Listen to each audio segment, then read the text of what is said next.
एक बार की बात है, भगवान विष्णु क्षीर सागर में शेष सैया पर लेटे हुए विश्राम कर रहे थे। तभी माता लक्ष्मी उनके पास में आई तो भगवान विष्णु माता लक्ष्मी से बोले, हे लक्ष्मी, अब मैं आपको एक बहुत ही सुंदर कथा सुनाने जा रहा हूँ, आप इसे ध्यान से सुनो। इस पर माता लक्ष्मी कहने लगी, हे प्रभु, आज आप मुझे ऐसी कौन सी कथा सुनाने जा रहे हैं जिसके लिए आप कह रहे हैं कि बड़े ध्यान से सुनो। तब भगवान विष्णु कहने लगे, हे लक्ष्मी, आज मैं तुम्हें ऐसी कथा सुनाने जा रहा हूँ जिस कथा को सुनने से इस लोक में भी और परलोक में भी मनुष्य सुख पाते हैं। तो माता लक्ष्मी कहने लगी, हे भगवान, यदि इस कथा का महात्म्य ऐसा है तो मुझे अतिशीघ्र यह कथा सुनाएं। भक्तजनों, इस प्रकार भगवान श्री हरि माता लक्ष्मी को कथा सुनाते हुए बोले, हे लक्ष्मी, ध्यान लगाकर सुनो। मंडलीक नामक देश में दुःशासन नाम का एक राजा था। एक राजा किसी दूसरे देश का था, जिन्होंने आपस में शर्त बांधी, हाथी लड़ाए और कहा, जिसका हाथी जीते सो यह अमुक धन ले लेवे। तब दूसरे राजा का हाथी जीता और दुशासन का हाथी हार गया। मित्रों, कुछ दिन पीछे हाथी मर गया तो राजा को बड़ी चिंता हुई। इसी चिंता से एक दिन की बात है, राजा भी अस्वस्थ हुआ और मर गया। यमदूत पकड़कर राजा को धर्मराज के पास ले गए। धर्मराज ने हुक्म दिया, क्योंकि यह व्यक्ति हाथी के मोह से मरा है, अतः इसको हाथी की योनि दे दो। हे लक्ष्मी, राजा दुशासन संगल द्वीप में जाकर हाथी हुआ। वहां के राजा के पास बहुत से हाथी थे, जिनमें वह भी था।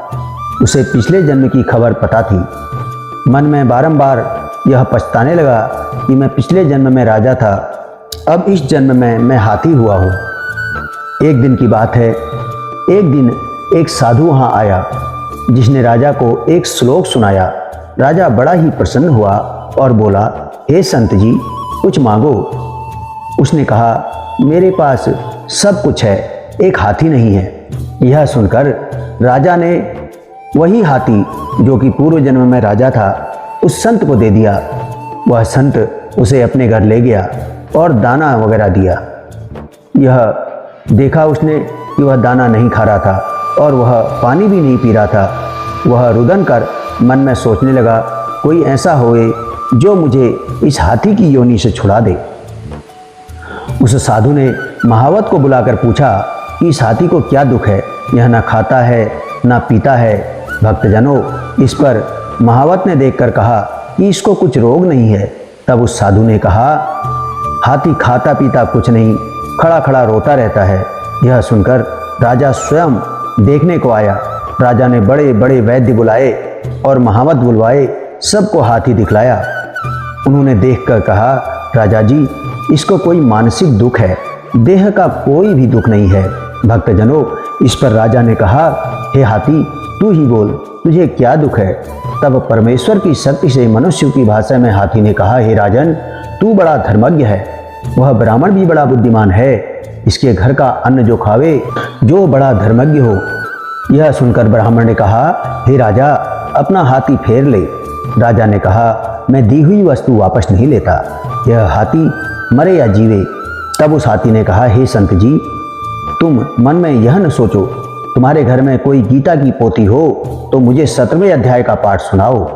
उस साधु ने ऐसा ही किया। मित्रों, तब भगवान विष्णु जी कहते हैं, हे लक्ष्मी, 17वें अध्याय का पाठ सुनते ही तत्काल हाथी की देह से छूटकर वह राजा देवदेही पाकर वैकुंठ को चले गया। बोलिए सच्चिदानंद भगवान की जय। भक्तजनों, यदि आप इस कथा को सुनते हुए यहाँ तक पहुँच गए हैं तो आगे की कथा भी जरूर सुनिएगा।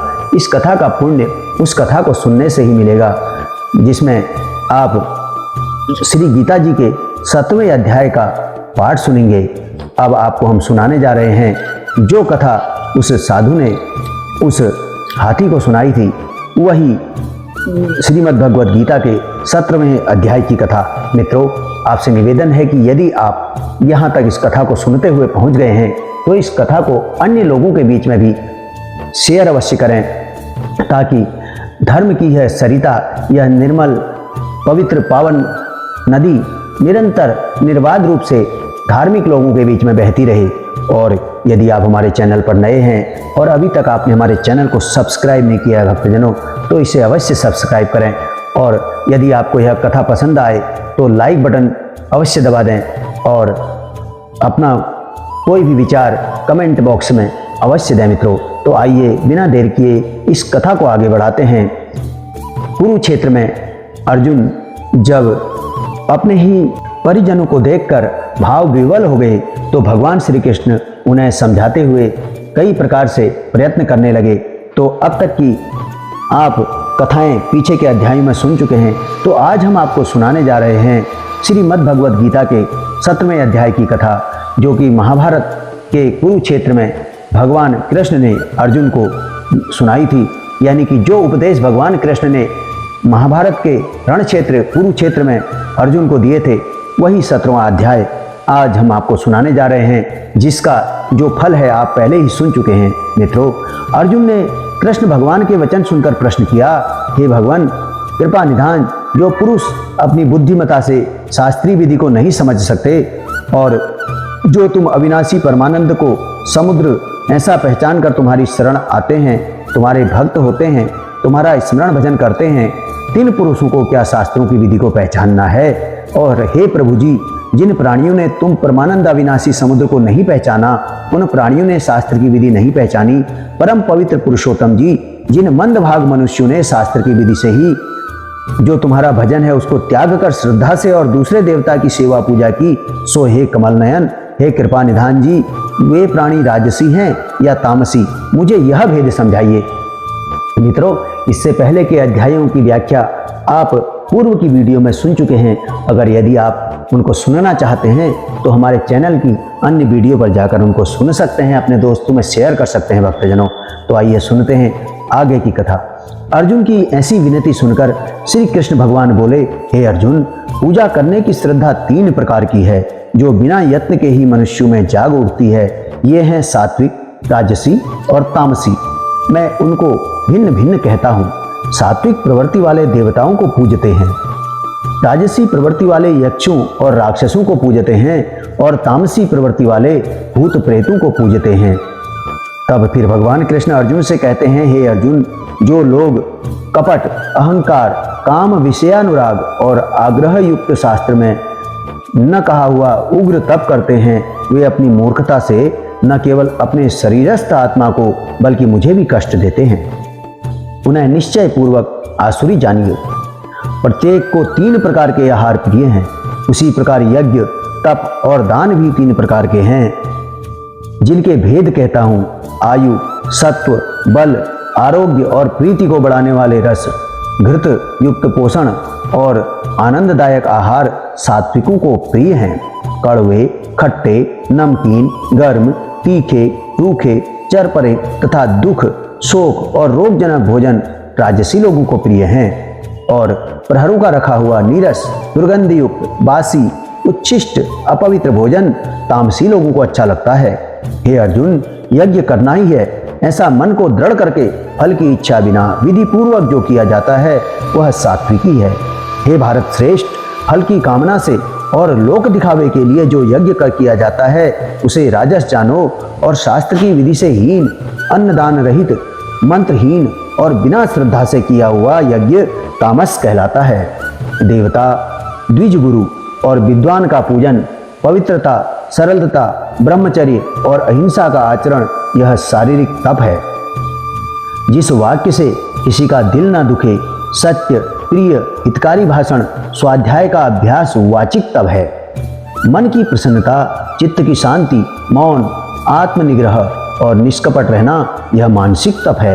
यह 3 प्रकार का तप यदि श्रद्धा से फल की इच्छा त्याग कर और योग युक्त होकर किया जाए तो सात्विक तप कहलाता है।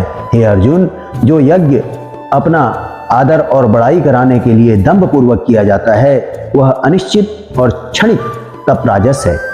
जो दुराग्रह से आत्मा को कष्ट देकर या दूसरे के नाश के लिए किया जाए उसे तामस तप कहते हैं। तत्पश्चात भगवान कृष्ण कहते हैं, हे अर्जुन, अब दान के विषय में सुन। दान 3 प्रकार के हैं। फल की इच्छा को त्याग कर उत्तम बुद्धि से उत्तम स्थान में सत्य पात्र के बदले में कोई वस्तु लेने की इच्छा बिना जो दान दिया जाता है उसे सात्विक दान कहते हैं। जो दान प्रत्युपकार अथवा किसी फल की इच्छा से क्लेश पूर्वक दिया जाता है उसे राजस दान कहते हैं। अयोग्य समय में अयोग्य पात्र को असत्कार और निरादर के साथ जो दान दिया जाता है उसे तामस दान कहते हैं। हे अर्जुन, जिसको परब्रह्म कहते हैं उसके रजोगुण से संसार की उत्पत्ति करने को ब्रह्मा, सात्विक गुण से संसार का पालन करने को विष्णु और तमोगुण से संसार के संहारने को महादेव हुए हैं। उस परब्रह्म ने ही ब्राह्मण भी प्रकट किए हैं, उसी ने यज्ञ बनाए हैं। वेदों की विधि को समझकर ही दान, ज्ञान, तपस्या, स्नान और जो दूसरे पवित्र कर्म इत्यादि किए जाते हैं।